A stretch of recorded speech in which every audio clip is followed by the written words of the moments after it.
Hello दोस्तों, welcome to my YouTube channel माँ associate. दोस्तों, आज की वीडियो में हम जानेंगे कि आप भी अपनी इनकम पर जो टैक्स लगता है उससे परेशान हैं। तो अगर आपका भी टैक्स कटता है और आप भी परेशान हैं तो वीडियो का आखिर तक जरूर देखें। आपके लिए बड़ी इंपॉर्टेंट वीडियो होने वाली है।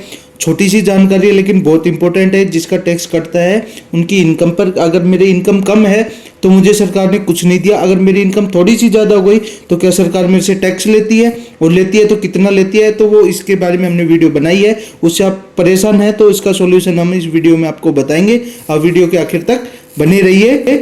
और दोस्तों, चैनल पर पहली बार आए तो चैनल को जल्दी से जल्दी सब्सक्राइब कर दीजिए। PF, ESI, income tax, banking के रिलेटेड सबसे इंपॉर्टेंट है, लोन के रिलेटेड वीडियो बनाई गई है। अगर आप परेशान है तो आप चैनल पर विजिट करें। चैनल अच्छा लगे तो चैनल को सब्सक्राइब जरूर करें।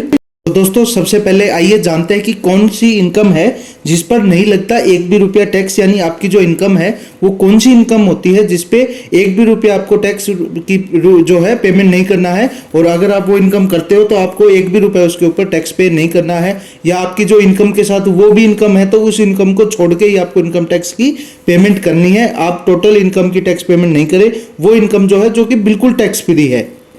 सबसे पहले बात करते हैं ग्रेजुएटी। जब भी कोई कर्मचारी होता है किसी कंपनी में 5 साल से ज़्यादा काम करता है और उसके बाद नौकरी छोड़ता है तो उसमें जो ग्रेजुएटी मिलती है वो बिल्कुल टैक्स फ्री होती है। यानी अगर आप किसी कर्मचारी ने, यानी ग्रेजुएटी जब मिलती है जब 5 साल आपने सर्विस की हो और उसके बाद आप जॉब छोड़ देते हो, उसके बाद जो फुल एंड फाइनल में आपको ग्रेजुएटी दी जाती है वो टैक्स फ्री होती है। यानी उसके ऊपर आपको कोई भी टैक्स पे नहीं करना होता। ये विशेष रूप से आप ध्यान रखें। सरकारी कर्मचारियों को 20 लाख तक की ग्रेजुएटी पर कोई टैक्स नहीं देना होता।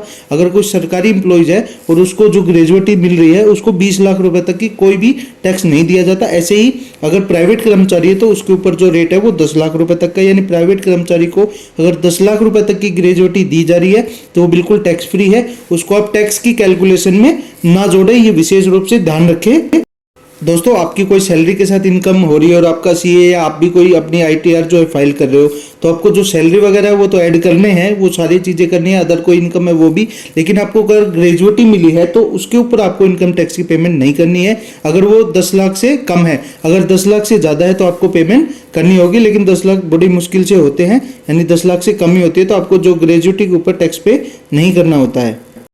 दोस्तों, नेक्स्ट बात करते हैं ईपीएफ यानी पीएफ। अगर आपका पीएफ कटता है तो लगातार 5 साल तक काम करने के बाद जो पीएफ अमाउंट कर्मचारी निकालता है वो टैक्स फ्री होता है। यानी अगर आपका भी किसी कंपनी में काम कर रहे हो और ईपीएफ कट रहा है और अगर अपनी पीएफ जो है 5 साल से ज़्यादा काम कर रहे हो उसके बाद अपना पीएफ विड्रॉल करते हो तो जो पीएफ की विड्रॉल अमाउंट है जो निकालते हो वो टैक्स फ्री होता है। उसके ऊपर आपको टैक्स पे नहीं करना है। आप अपने सीए को बैंक स्टेटमेंट देते हो, उसमें वो पेमेंट देख लेते हैं और उसको भी इनकम में शामिल कर लेते हैं। तो विशेष रूप से आप भी ध्यान रखें कि वो इनकम जो है बिल्कुल टैक्स फ्री है। आपको पीएफ जो अमाउंट होती है उस पर टैक्स पे नहीं करना है। दोस्तों, अब बात करते हैं पीपीएफ यानी पब्लिक प्रोविडेंट फंड। यदि आप भी एक जागरूक निवेशक हैं और पीपीएफ में निवेश करते हैं तो खुश हो जाइए, क्योंकि पीपीएफ में जो निवेश करते हैं उस पर इंटरेस्ट, मैच्योरिटी अमाउंट और उपभोग सभी इनकम जो है टैक्स फ्री होती है। यानी पीपीएफ में आपने जो भी पैसा लगाया, जो भी इंटरेस्ट आया, जो भी बेनिफिट आया, जो भी मैच्योरिटी के टाइम इनकम हुई, वो पूरी पीपीएफ जो अमाउंट होती है पूरी टैक्स फ्री होता है। उसमें आपको 1 रुपये भी टैक्स की पेमेंट नहीं करनी होती है। तो आप अपना जो है पैसा पीपीएफ अमाउंट में इन्वेस्ट कर सकते हो। अब बात है दोस्तों इनकम फ्रॉम एचयूएफ यानी अविभाजित हिंदू परिवार से मिलने वाली विरासत से हुई आमदनी आय दायरे से बाहर होती है। यानी आप अगर एचयूएफ फर्म है और एचयूएफ उसमें जो भी आपको विरासत में अगर आपको कुछ मिली हुई है, जो भी आमदनी जैसे जमीन जायदाद या कुछ भी मिला है वो जो है टैक्स फ्री होती है। उसको आपको जो है टैक्स के दायरे से बाहर होती है, जो कि आपकी पुरानी जो है हिंदू परिवार से मिली हुई जो है इनकम कुछ भी हो वो टैक्स फ्री होती है। अब आती है दोस्तों वीआरएस। सरकारी कर्मचारियों को वीआरएस यानी वॉलेंट्री रिटायरमेंट के समय जो धनराशि मिलती है उस पर 5 लाख तक टैक्स फ्री होता है। यानी अगर आप कोई सरकारी कर्मचारी है तो आप विशेष रूप से जानते होंगे कि आपको वीआरएस मिलता है। यानी वॉलेंट्री रिटायरमेंट के समय जो भी आपको धनराशि मिलती है उस पर 5 लाख रुपए तक की जो राशि है वो टैक्स फ्री होती है। यानी अगर आपको 20 लाख रुपए मिले तो आपकी जो 5 लाख रुपए है वो छूट कर दी जाएगी। उसके बाद 15 लाख जो रुपए मिले होंगे वो टैक्स की कैलकुलेशन की जाएगी, लेकिन 5 लाख रुपए तक जो है आपका टैक्स फ्री होता है। अब सबसे इंपॉर्टेंट बात है गिफ्ट आयकर अधिनियम 1961 के तहत करदाता को मिलने गिफ्ट के दायरे में आता है। हालांकि आयकर नियम के मुताबिक कुछ खास लोगों को अगर शादी में गिफ्ट मिलते हैं तो ये हर शर्त में इनकम टैक्स की लिस्ट में नहीं आते हैं। आइए जानते हैं वो खास लोग क्या हैं। पति पत्नी से मिलने वाला गिफ्ट, भाई बहन से मिलने वाला तोहफा, माँ बाप के भाई या बहन से मिलने वाला तोहफा जो है इनकम टैक्स के दायरे से बाहर होती है। यानी ये जो लोग अगर गिफ्ट करते हैं तो इनकम टैक्स के जो बाहर होते हैं, लेकिन ये आपको इनकम टैक्स में दिखाने पड़ते हैं। ऐसा नहीं कि दिखाओगे, अगर नहीं दिखाओगे तो आपके पास इनकम टैक्स का नोटिस आ जाएगा। उसको में आपको क्लेरिफिकेशन होनी चाहिए, आपके पास पेपर वर्क या कुछ भी होना चाहिए कि ये हमने ऐसे इनको गिफ्ट दिया है या हमने गिफ्ट लिया है, वो इनकम टैक्स के बाहर होते हैं।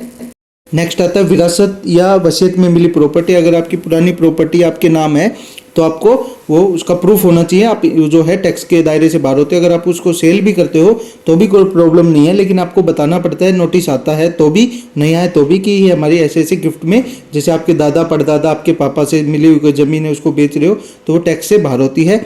सेक्शन 10 223C में पेंशन किसी फंड, फाउंडेशन, यूनिवर्सिटी, अन्य एजुकेशन इंस्टीट्यूट, हॉस्पिटल, अन्य मेडिकल इंस्टीट्यूट या जो इंस्टीट्यूट में मिला गिफ्ट होता है जो है टैक्स फ्री होता है। सेक्शन 12A या 12AA के तहत रजिस्टर्ड किसी भी जो ट्रस्टेबल है, धार्मिक ट्रस्ट है, उससे भी मिला हुआ कोई भी गिफ्ट होता है, वो सेक्शन ध्यान रखना है। 12A 12AA के तहत जो भी रजिस्टर्ड और धार्मिक स्थल है उससे मिला कोई भी गिफ्ट होगा वो टैक्स फ्री माना जाएगा।